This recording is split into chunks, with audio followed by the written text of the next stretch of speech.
Hey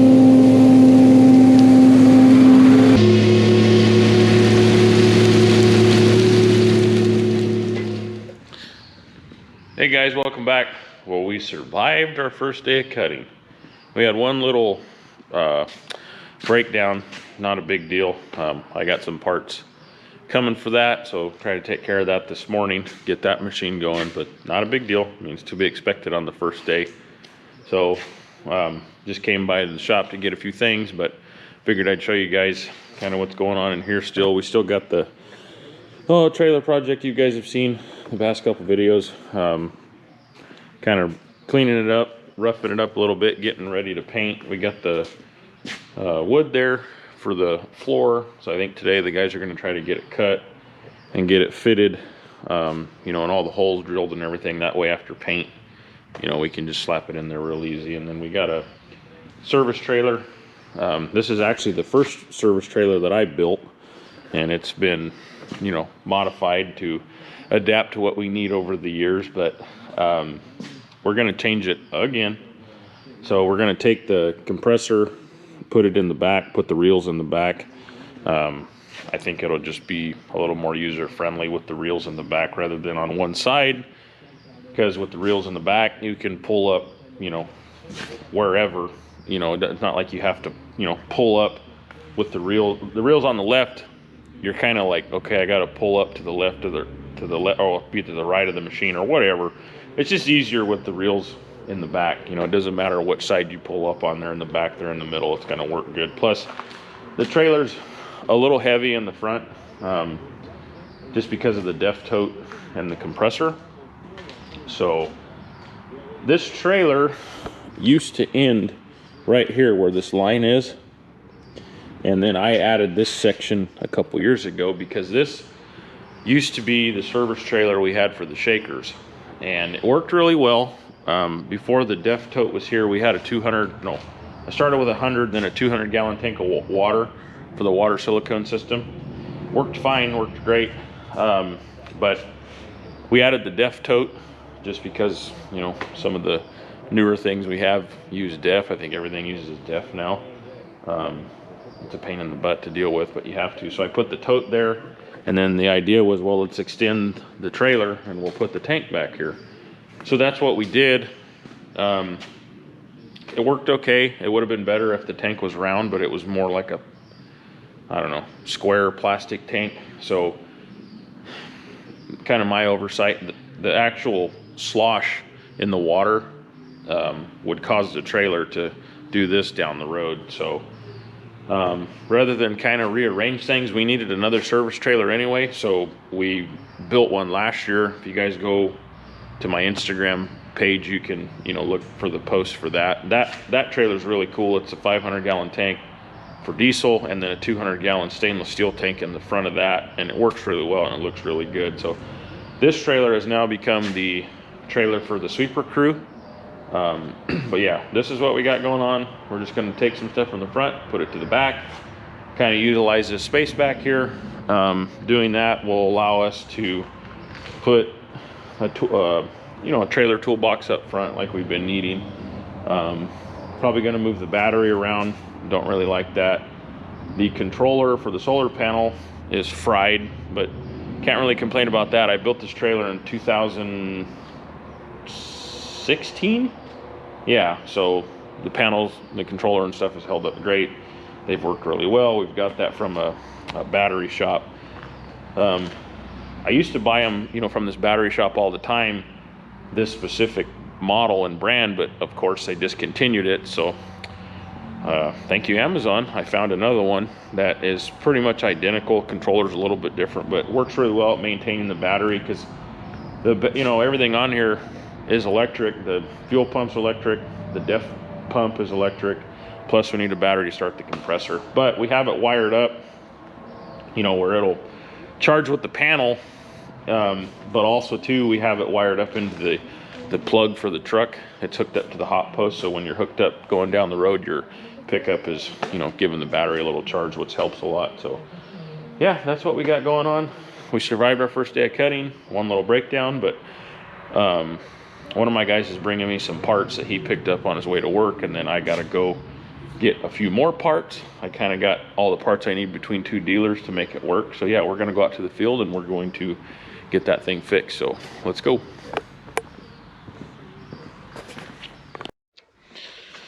Okay, here's what we're dealing with.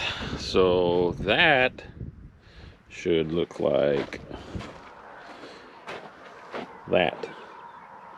I don't know what happened, but it looks like the bolts just broke. So I don't know, we'll see if we can chisel them out or drill them with a reversible bit, see if they come out, but we'll get them out one way or another. So yeah, I don't know. Sometimes things just break, but I was thinking that maybe I had the clutches set too tight. I don't know though. Could be anything, or maybe the bolts were loose and they just sheared off. So all right, I'm gonna put my coveralls on and get to it.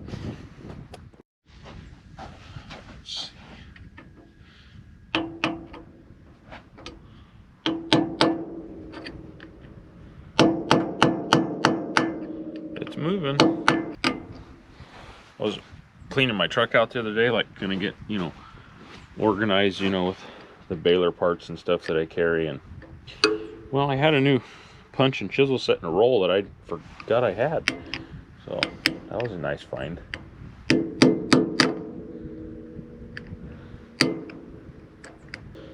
Alright, maybe I can grab it with pliers now.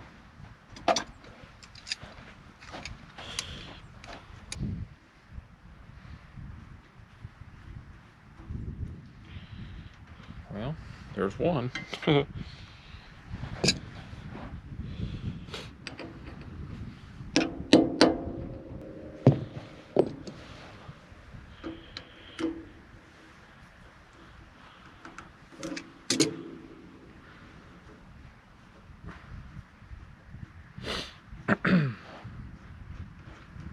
There's 2.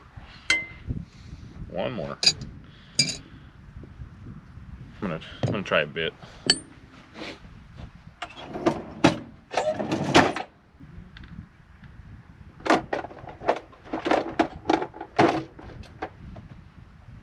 Well, apparently my reversible bits are in the shop, so chisel it is.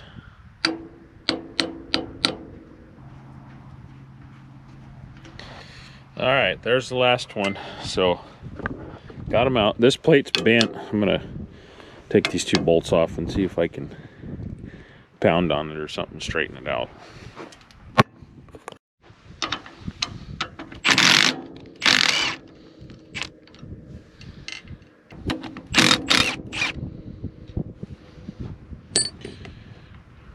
That plate was loose because the bolts are worn, so I have to change those. This thing was loose. Not sure if that had anything to do with it, but yeah, see that? It's a little tweaked, but should be able to pound on it and get it straight. All right, get a big hammer.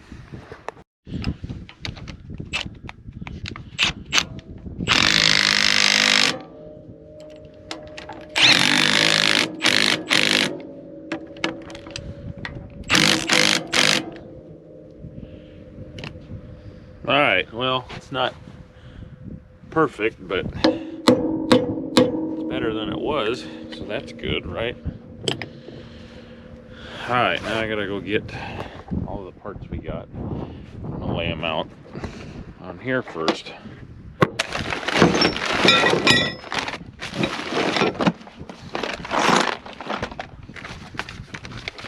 printed off the part schematic. So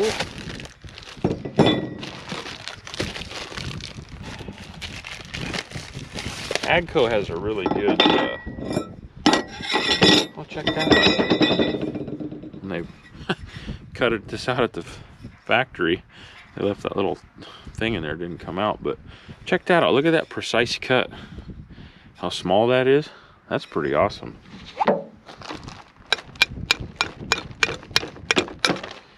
There we go. That's how it's supposed to be.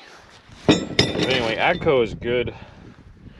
They have a good online parts book, I guess you'd call it.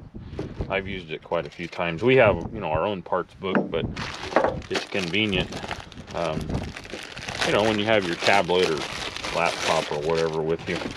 Because I usually have my tablet with me. But so kudos to them for their online parts they have. I just want to lay this all out so I know I got everything I need. The guy that was driving this yesterday, he's worked for my family for a long time now, working for me. He loves his swather. He's kind of my main baler driver, but you know, the guy can do anything, will do anything, and he loves the swather. He called me yesterday when it broke, and well, go get on the other case. It's the case swather that's sitting there, and you can tell, man, he was like, well, I want to drive the Massey. So I called him this morning. I said, I got the parts, I'll get it fixed and get it over to you. So he was happy about that. Well, didn't have all the parts. I didn't have all the parts I needed like I thought. I'm missing the actual like main part, like the disc part for the brakes. So it's supposed to come in, I think, later today, but the wheel's not going to fall off. I think it'll be okay if we can move it. May just have to go a little slower down the road, you know, to keep it from wobbling. So if we can run it like that, not a big deal. It's not like it's, you know, cutting 25 miles an hour in the field where it needs, you know, those discs back there to keep the wheel straight. So I think I'm going to try to move it and just say it's all right.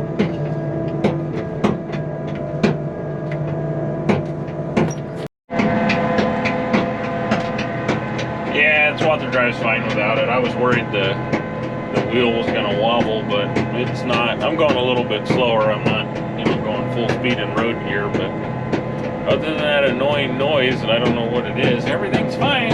So get this over there and get this one cutting with him.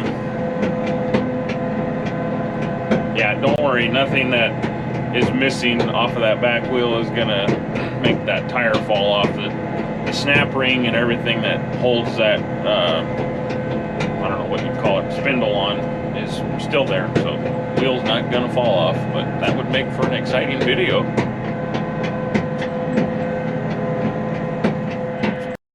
Made it safely. So the other two guys are over there across the ditch. They're almost done with that block, so I'm in the next one opening it up for them, make it a little bit easier. But yeah, we got here, so hopefully the rest of the parts we need are going to be here sometime after lunch, so we'll get it all squared away later.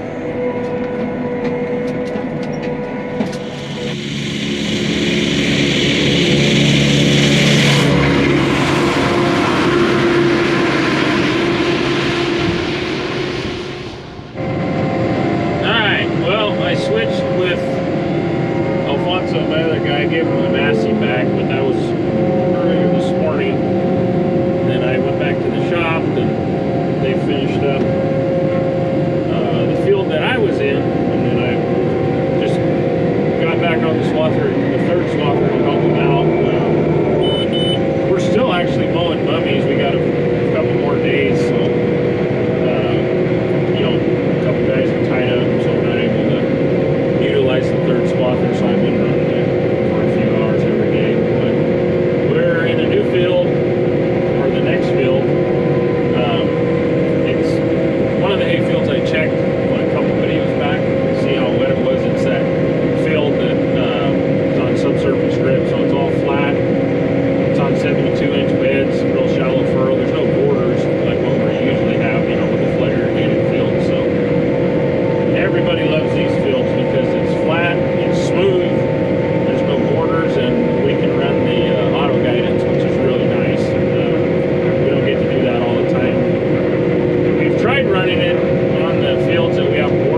there. See how it looked. It's pretty clean. I mean, that's what we want to see. Sometimes first cutting, you know, there's gopher mounds and stuff, and things maybe aren't exactly dry, so you get a little bit of dirt buildup. I mean, there's a little bit right there, but that's nothing. I've seen a lot worse. You got a little bit in the corners here, but that's kind of to be expected. That's normal. That's just something you clean out in the morning when you service. But there's a few gopher mounds out in this field. I've felt them, but it's nothing too bad. Man, we nicked something pretty good right there, but that's all right. It happens. But yeah, this field's a lot thicker and a lot heavier than the last field we were in. So really nice, beautiful, beautiful hay. Yep. All right, well, I think that'll do it for this one. But anyway, the hay season videos are gonna keep coming, so stay tuned and enjoy. Thanks. See ya.